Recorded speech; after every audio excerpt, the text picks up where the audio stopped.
ये brief history है inquisition की। एक डिवाइस इन्होंने बनाई थी जिसे इन्होंने अमेरिका में यूज किया था। अमेरिका की जो इंडिजिनस पॉपुलेशन है कितने % बची है पता है किसी को? अमेरिका में ओरिजिनली तो गोरे थे नहीं, 2% बचे हैं, करोड़ों में थे। जो इंका सिविलाइजेशन, माया सिविलाइजेशन थी, उन्हें इन्होंने खत्म किया है। तो वहां पर एक ट्राइब थी जिसको इन्होंने हराना था, कन्वर्ट करना था। तो जो उनका जो चीफ था वो बोला हम कन्वर्ट नहीं होंगे, तो चीफ को पकड़ के बाकी सारे कबीले को सामने इन्होंने खड़ा कर लिया और बाकियों को बोला अब आप देखो कि हम क्या करते हैं। तो बड़ा सिंपल डिवाइस था, 2 लकड़ियां हैं जमीन से बाहर, जमीन में गाड़ रखी है, ऊपर एक रोलर है, वो जैसे स्टीक बनाने के लिए यूज करते हैं बारबेक्यू के लिए, वैसा बनाया। चीफ को उसके नीचे लेटाया पीठ के बल, पेट को खोला, जो आंतड़ी है उसका एक एंड पकड़ के उस पे बांधा और पुली के साथ धीरे धीरे उसको रोटेट करना शुरू किया। क्या वो जीवित है अभी? वो अपनी इंटेस्टाइन्स को देख रहे हैं कि वहां पे लिपटती जा रही है और सारे देख रहे हैं। Religion of love. तो ये इनकी हिस्ट्री है। एक बुक है empire of the soul, William Robert ने लिखी हुई है। उसमें वो गोवा की इंक्विजिशन के बारे में क्या बताता है। आज जब हम बात कर रहे थे कन्वर्शन की, तो किसी ने बड़ी हेल्पलेसनेस शो की, कहते हैं कि लोग पैसे के लिए कन्वर्ट हो जाते हैं। तो एम्पायर ऑफ द सोल में वो एक इंसिडेंट एक्सप्लेन कर रहे हैं कि गोवा में जो इंक्विजिशन थी वो कैसे की जा रही थी। परिवार को पकड़ लिया, माँ बाप को बोला कन्वर्ट हो जाओ, वो नहीं मानते थे, तो उनके बच्चे को उनके सामने टेबल पे लेटा लेते थे, माँ बाप को बांधा हुआ, और बच्चे का कोई ना एक अंग काटना शुरू करते थे, टांग काटनी शुरू कर दी। माँ बाप क्या करेंगे बंधे हुए? तो आंखें बंद कर लेंगे। उनकी पुतलियां काट दी जाती थी कि वो आंखें बंद नहीं कर पाएंगे, और ये ध्यान रखा जाता था कि बच्चा जीवित रहे। उसके पैर काटेंगे, टांग काटेंगे, फिर उंगलियां कटेंगी, फिर हाथ कटेगा, फिर बाजू कटेगी। और माँ बाप इसे सहन कर लेते थे, लेकिन वो धर्म नहीं छोड़ते थे। फिर पति के सामने पत्नी के साथ जो करना था वो करके उसके स्तन उसके सामने काटते थे, तलवार उसके अंगों में डाल देते थे। पति के जो अंग होते थे उसके पत्नी के सामने काटे जाते थे। ये सब डॉक्यूमेंटेड है, लेकिन वो धर्म नहीं छोड़ते थे। और आज हम थोड़ी से पैसों के लिए धर्म छोड़ देते हैं।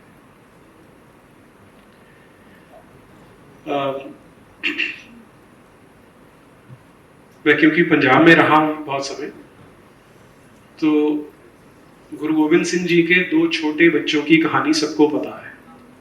उन्हें दीवार में चिना गया था, लेकिन उन्होंने इस्लाम कबूल नहीं किया था। अब ये घटना घटी थी दिसंबर के लास्ट सप्ताह में। तो दिसंबर में पंजाब में इसके लिए एक उत्सव मनाया जाता है, उसे जोड़ मेला कहते हैं, कि एक जोड़ा था गुरुओं के बच्चों का जिसे मार दिया गया था। तो मेरी क्लास चल रही थी, तो उस दिन एक जो ग्रुप था स्टूडेंट्स का, 8-10 बच्चे थे, वो लेट आए क्लास में। तो मैं थोड़ा स्ट्रिक्ट होता था, तो मैंने बोला तुम खड़े रहोगे यहाँ पे, आज बैठ के नहीं क्लास लगाओगे। तो वो बोले सर हमारा एक जेन्युइन कारण है। मैंने कहा बताओ क्या है? तो बोले सर आज एक लड़का बोला, सिख था, कहता सर रास्ते में सब नौटंकी लगी हुई थी। मैंने क्या नौटंकी? मुझे समझ में आ गया। वो क्या होता है कि सब लोग वहां पे लंगर लगाते हैं कि फ्री में खिलाते हैं और पानी पिलाते हैं लोगों को फ्री में। एक सिख इस चीज को नौटंकी बोल रहा था, तो मुझे बड़ी बड़ी पिंच हुई वो बात। उसमें क्लास में 40 बच्चे थे।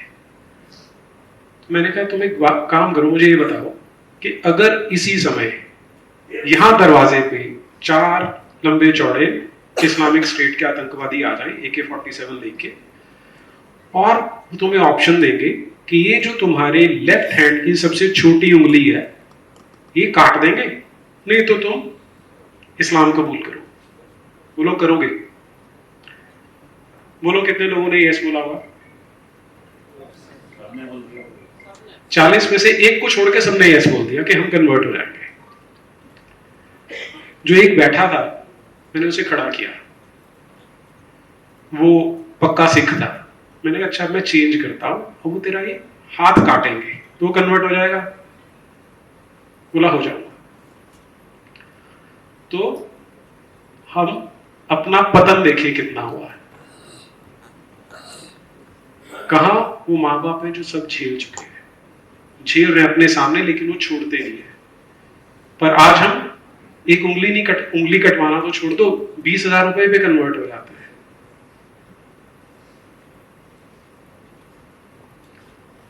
ये स्थिति में हम पहुंचे कैसे? जितने धोखे, जितने फ्रॉड किए गए हमारे साथ, एक तो मैंने बताया डिपार्टमेंट ऑफ रिलीजन कहीं नहीं है, तो आपको पता ही नहीं कि कौन सी किताब क्या सिखाती है ना? और आज आप प्रबुद्ध लोग बैठे, जनरली क्या होता है, जैसे मैं कहीं यूनिवर्सिटी में लेक्चर देने जाता हूं तो वहां बात होती है तो सब लोग ये बोलते हैं कि sir all religions are same, सब एक जैसा ही, जैसा आपने भी बोला कि सब एक ही बात सिखाते हैं। अब वो कैसा है कि मान लीजिए यहाँ पर एक केमिस्ट्री की, एक मैथ्स की, एक फिजिक्स की, एक इंग्लिश की, एक हिंदी, 5-6 किताबें रखी है, और एक 5 साल का बच्चा आता है, वो उन्हें खोलता है, देखते हैं यार इसमें ABCD के जो सिर्फ 26 अक्षर हैं वही तो लिखे, वही तो आगे पीछे करके लिखे, तो सारी एक ही तो किताब है। ऐसा है क्या? तो जब हम ये बोलते हैं कि ऑल रिलीजन्स आर सेम, हम उसी छोटे बच्चे जैसी मूर्खता कर रहे होते हैं। ओके, अब दूसरी चीज पे आता है जी।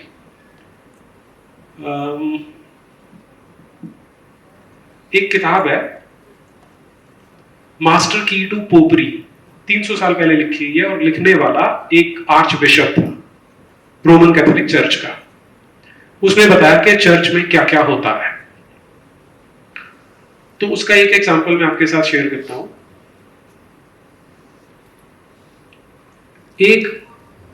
एक फादर को केस चलाया जा रहा था क्योंकि एक लड़की ने उसके अगेंस्ट कंप्लेंट कर दी थी।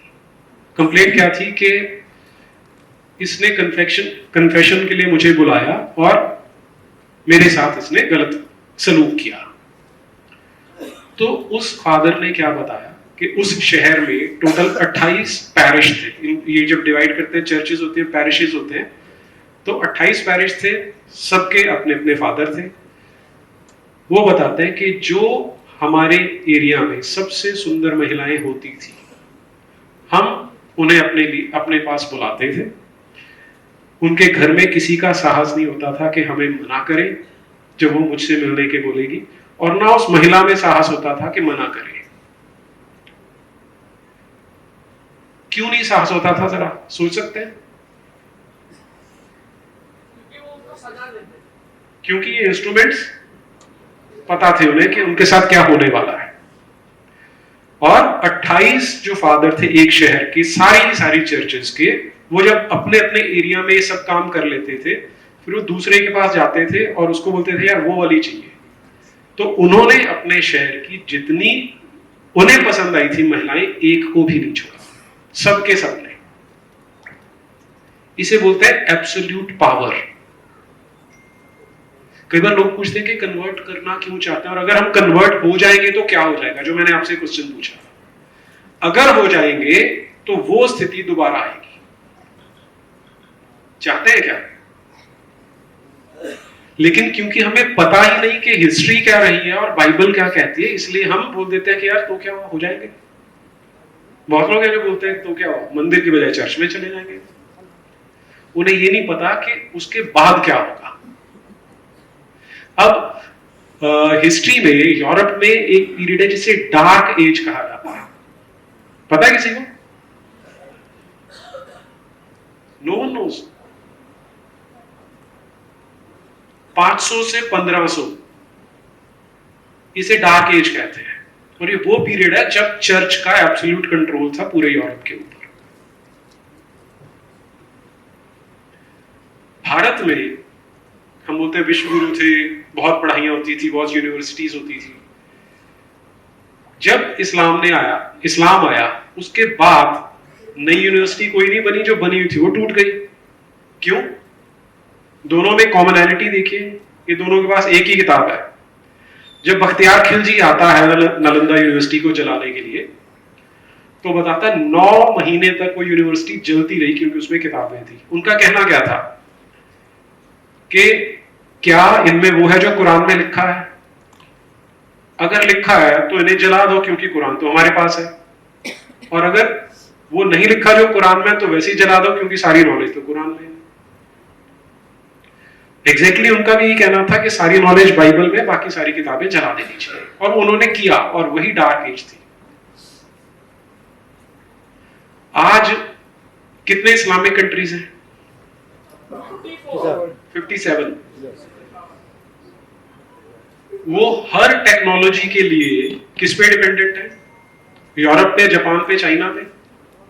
उन्होंने कभी कोई टेक्निकल खोज की क्या? पाकिस्तान तो हमसे ही अलग हुआ है, हम जैसे ही लोग हैं वहां। फर्क क्या है कि वो कन्वर्ट हो गए थे, अब वो तलवार के डर से हुए, जिजिया के डर से हुए, कन्वर्ट तो हो गए। आज पाकिस्तान की क्या स्थिति है? कटोरा लेके घूम रहा। ठीक है, अब एक तरह से हम खुश होते हैं कि हमारा दुश्मन देश है, लेकिन एक तरह से देखें तो वो हमारे भाई हो सकते थे, हमारे भाई थे। मतलब आप ये सोचिए कि एक घर में 2 लोग हैं, 2 भाई हैं, एक को किसी ने ड्रग एडिक्ट बना दिया, तो है तो भाई, पहले तो आप उसे सुधारने की कोशिश करेंगे। वो जो हमारे भाई हो सकते थे, वो जहां पर हमारा ही देश था, जहां पर पतंजलि योग सूत्र लिखे गए थे, वहां पर आज ऐसी राक्षसी प्रवृत्ति है कि वो कटोरा लेके घूमने को विवश है। एक विचारधारा, एक किताब पूरे देश को नर्क बना देती है। बाइबल ने वो किया है। अच्छा, अब लोग बोलते हैं कि आज यूरोप इतनी प्रोग्रेस कर चुका है, वो तो क्रिश्चियन है। 100 साल का आंकड़ा है, 1910 से लेके 2010, 100 वर्ष होते हैं। 1910 में यूरोप में जब सर्वे किया गया था, तो वहां पे 80% लोग अपने आप को क्रिश्चियन बोलते थे, सॉरी 75% लोग अपने आप को क्रिश्चियन बोलते थे। 2010 में उसी यूरोप में केवल 22% लोग हैं जो अपने आप को क्रिश्चियन बोलते हैं। अब वो क्रिश्चियनिटी में विश्वास नहीं करते क्योंकि वो पढ़ लिख गए, वो समझदार हो गए हैं, वो ये जानते हैं कि ये वो कल्ट है जिसने उन्हें अंधेरे में रखा है। तो यूरोप क्रिश्चियनिटी से बाहर निकल चुका है, लेकिन जिनका धंधा चलता है क्रिश्चियनिटी से, वो कहां आ गए हैं? एशिया में आ गए, और हमें उनसे लड़ना पड़ रहा है क्योंकि वो कचरा जो यूरोप फेंक चुका है वो अब यहां पर बेचा जा रहा है। और दुर्भाग्य से ना तो हमें पता है कि वो कचरा है, और हमारा सिस्टम, हमारी सरकारें ऐसी बेवकूफ बन चुकी है कि वो सेक्युलरिज्म के नाम पे उन पे कोई रोक नहीं लगाती है। अब हम जब छोटे थे हमें बताया जाता था हमारा संविधान बड़ा अच्छा है, कि कुछ फ्रांस से लिया, कुछ अमेरिका से लिया, कुछ इंग्लैंड से लिया। आप सबको याद होगा ये। तो अब इसमें गर्व करने की बात है क्या? ये तो अपने आप में लगता है कि वो बिल्कुल ओरिजिनल थे ही नहीं, जो धर्म के हिसाब से एक कॉन्स्टिट्यूशन ही बना लेते, वो भी बोरो करना पड़ा। और फिर क्या वो लोग इतने मूर्ख थे कि वो पहचान नहीं पाए कि ये जो 2 कल्ट है ये क्या करेंगे? वो कॉन्स्टिट्यूशन ही आज हमारे लिए सबसे बड़ी बेड़ी बना हुआ है।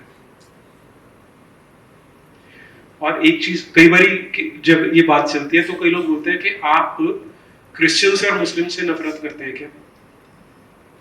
क्रिश्चियन मुस्लिम भी ह्यूमन बीइंग्स हैं। किसी बच्चे ने किस घर में जन्म ले लिया वो उसकी गलती नहीं है, लेकिन जो जहर उसके अंदर डाला जाएगा जब तक वो 20 साल का होगा, वहां पे प्रॉब्लम आती है। हमें चीजें अलग करके देखनी पड़ेगी। क्रिश्चियनिटी प्रॉब्लम है, क्रिश्चियन अच्छा हो सकता है। इस्लाम प्रॉब्लम है, मुसलमान अच्छा हो सकता है। वो डिपेंड करता है कि उसका सॉफ्टवेयर क्या बनाया गया है। और वो जब तक मौलवी के कंट्रोल में रहेगा, जब तक वो पास्टर फादर के कंट्रोल में रहेगा, वो पत्थरबाज बनेगा, वो नफरत करना सीखेगा, वो श्रद्धा वॉकर के 35 टुकड़े भी करेगा, उलफ जिहाद भी करेगा। हमें करना क्या चाहिए था? हमें ये ऐसा करना चाहिए था कि वो जो कन्वर्ट हुए, उनकी व्यवस्था नहीं हुई उनके पूर्वजों की, अब हमें उन्हें मेन स्ट्रीम में लाना चाहिए था। किया क्या उसके ठीक उल्टा। आर्टिकल 25 से 30 पढ़ के देखिए, माइनॉरिटी के नाम पे विशेषाधिकार। वो मदरसा खोल सकते हैं, वो मदरसा जिसमें उन्हें नफरत करना सिखाया जाएगा, जिनमें मौलवी उन्हीं का शोषण करते हैं। सबसे पहले एक मुसलमान बच्चा पहला उसका विक्टिम बनता है इस्लाम का, मौलवी का, उसके बाद वो नॉन मुस्लिम्स को विक्टिम बनाते हैं। सबसे पहले आप देखिए, जो वो एक बात कर रहे थे कि जो कन्वर्ट होते क्रिश्चियन, वो इतने कट्टर हो जाते हैं कि प्रसाद भी नहीं खाते। तो पहले क्रिश्चियन अपने आप विक्टिम बन जाता है कि वो राक्षसी रास्ते पे चल पड़ता है, बाद में वो दूसरों को विक्टिम बनाना शुरू करता है। तो ये अगर हम इन कल्ट्स की असलियत पहचानेंगे, तभी हम इस पे बात कर पाएंगे। बात करेंगे तो बाकियों को समझा पाएंगे। और हम जब बोलते हैं कि उन्हें घर वापस लाना है, तो वो मुझे लगता है हम सबका दायित्व बनता है। आप सोच के देखिए कि एक एवरेज मुसलमान बच्चा जो किसी गरीब परिवार का है, जो 5, 6, 7 साल का होता है, उसे मदरसे में भेज दिया जाता है। वहां से सिखाते क्या है कि 7वें आसमान पे अल्लाह बैठा है। 7 आसमान कहां है? कोई नहीं बोलता। हमारा संविधान जो डायरेक्टिव प्रिंसिपल है, आर्टिकल 51H, क्या बोलता है? We have to develop scientific temper. बोला ये हुआ है, करवा क्या रहे हैं? छोटे बच्चे को ये सिखा रहे हैं कि 7वें आसमान पे अल्लाह बैठा है। कोई आदमी था, वो घोड़े पे बैठ के उड़ के 7वें आसमान पे पहुंच गया। ये बच्चों को पढ़ाया जाता है। तो ये उन बच्चों पे भी टॉर्चर है, उनके साथ अत्याचार है जो किया जा रहा है। जी, ये स्टेट में बीजेपी सरकार है, आज वो चाहते वो इस्लामिक फंड को कम कर सकती है, कर नहीं चाहती। हम तो वोट ही दे सकते हैं ना सरकार को। आज अगर ठीक है सर, मैं समझ गया आपकी बात, बिल्कुल ठीक है। आइए, जो आपकी पीड़ा है वो हम सबकी पीड़ा है कि वो हमने उन्हें सत्ता में बिठाया किस लिए? सड़कें तो मनमोहन सिंह भी बना रहा था, हमने उन्हें इसीलिए बिठाया था कि ये जो हर रोज, आप देखिए हर साल कितने बच्चे मदरसे में जाते हैं। मदरसे की जो गवर्नमेंट एड ही नहीं देगी तो क्या करेगी? हाँ, मैं वही उसी पे आ रहा हूं। मैं एक तो ये तो एक एस्पेक्ट हुआ, प्लस मौलवियों को आप सैलरी दे रहे हैं, मतलब अपनी जड़ें खुद खोद रहे हैं। हमारे जो बच्चे जो एनसीईआरटी के स्कूलों में, सीबीएसई के स्कूलों में जा रहे हैं, वहां उन्हें झूठ पढ़ाया जा रहा है। उन्हें क्या पढ़ाया जा रहा है आपको पता है? 6ठी क्लास की किताब में 4 जगह पे क्या लिखा है कि महिलाओं और शूद्रों को वेद पढ़ने का अधिकार नहीं था। 4 बार ये पढ़ाया जा रहा है। आप सोच के देखिए, 12 साल का बच्चा है, उसका ब्रेन वॉश हो रहा है। 11 साल सरकार को हो गया केंद्र में जी, बदल क्यों नहीं बात? देखिए वो मैं आपके साथ हूं। हमें यही तो करना पड़ेगा कि ये जो ऊपर वोट लेके बैठे हैं कि भैया करो, नहीं तो किसी और को बिठाओ जो ढंग का आदमी हो, है ना? अगर आप इतने ही कायर हो कि ये काम नहीं कर सकते तो छोड़ो।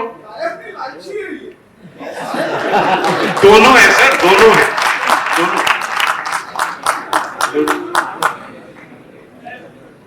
जी,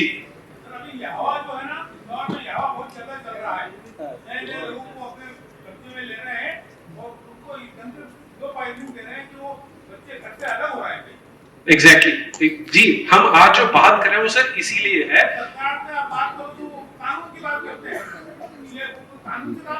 मैंने सुनिए, मैं इसीलिए कॉन्स्टिट्यूशन की बात मैं इसीलिए कर रहा हूं अभी कि हमारे लिए सबसे पहला रोड़ा तो कॉन्स्टिट्यूशन के अंदर ही डाला गया है।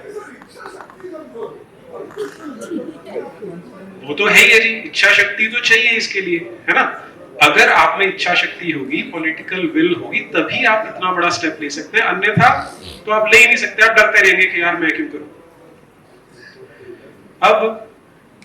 अब देखिए कि पूरे षड्यंत्र को अगर आप समझ के देखेंगे, आर्टिकल 25 से 30 क्या बोलते हैं कि आप अपना धर्म किसी स्कूल में नहीं पढ़ा सकते।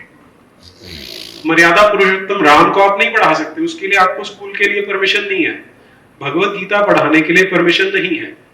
लेकिन मोहम्मद ने क्या क्या किया था, वो उन्हें मदरसे में पढ़ाने की परमिशन है। जीसस क्राइस्ट जो कभी था ही नहीं, उसके बारे में पढ़ाने की परमिशन है। अब आज एक सज्जन थे, उन्होंने बोला कि मुझे प्रेस रिलीज बनानी है इस इवेंट के लिए। तो उन्होंने 2-3 चीजें लिखी। उसमें उन्होंने लिखा कि सेंट थॉमस पहली सेंचुरी में इंडिया आ गए थे। अब ये सबसे बड़ा झूठ है। सेंट थॉमस कभी यहां भारत में आया ही नहीं था। लेकिन वो झूठ कैसे चलाया जाता है? नैरेटिव के माध्यम से और हमारी टेक्स्ट बुक्स के माध्यम से ये सब चलाया जाता है। तो टेक्स्ट बुक्स ये पढ़ा रही है, कानून ये कर रहा है, पॉलिटिशियन ये कर रहे हैं, फिल्में आपको ये दिखा रही है कि फादर तो बड़ा अच्छा होता है। तो सब तरफ से जब ये बम्बार्ड हो रहा है, हम तो घिरे हुए हैं ना। सर आपने बोला कि इस व्यक्ति को वोट दो, ये हिंदू की रक्षा करेगा, वही नहीं करना तो मैं आपके साथ हूँ श्रीमान, हम सबकी पीड़ा वही है। लेकिन हम केवल ये बोले कि वो नहीं कर रहा, कहना तो पड़ेगा। उनपे दबाव देखिए, वो कौन सी भाषा समझेंगे? वोट की भाषा समझेंगे, वो और कुछ नहीं समझने वाले। अगर उन्हें ये समझ में आया कि ये आवाज उठा रहे हैं, तो उन्हें झक मार के करना पड़ेगा। हाँ जी, उन्हें करना। आवाज भी जब उठती है तो अगर आप 10 लोग बोलेंगे तो शायद नहीं सुनेंगे, लेकिन जब 1000 बोलेंगे तो सुनेंगे। और ये करना ही पड़ेगा। प्लस इंडिविजुअल लेवल पे हम सब, अब ये जो इतना बड़ा आयोजन आप लोगों ने किया, आप धन्य है कि ये किया है आप लोगों ने। ये जो आज हम 500 600 जितने लोग ये बात कर रहे हैं, कम से कम हम तो सुन के जाएंगे और समझ के जाएंगे और आगे काम कर पाएंगे।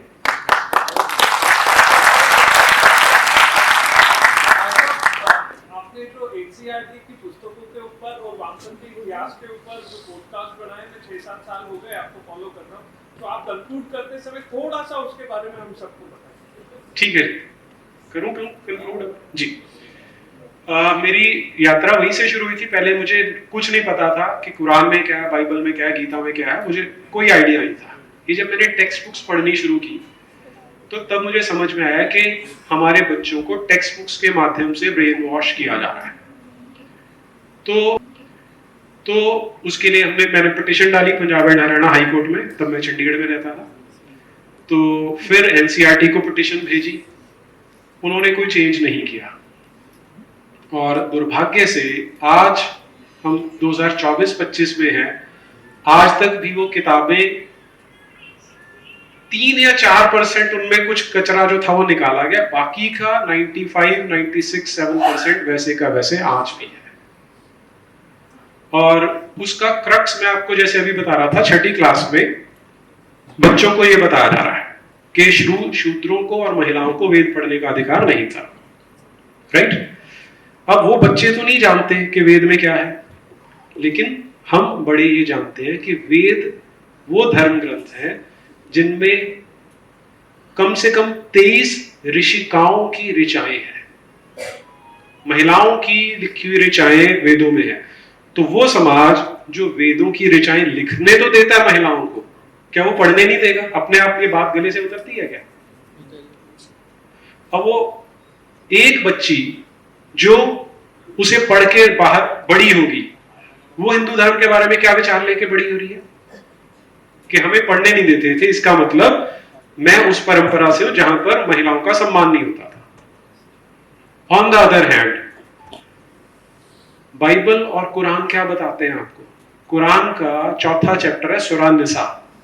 निसा यानी महिलाओं के बारे में।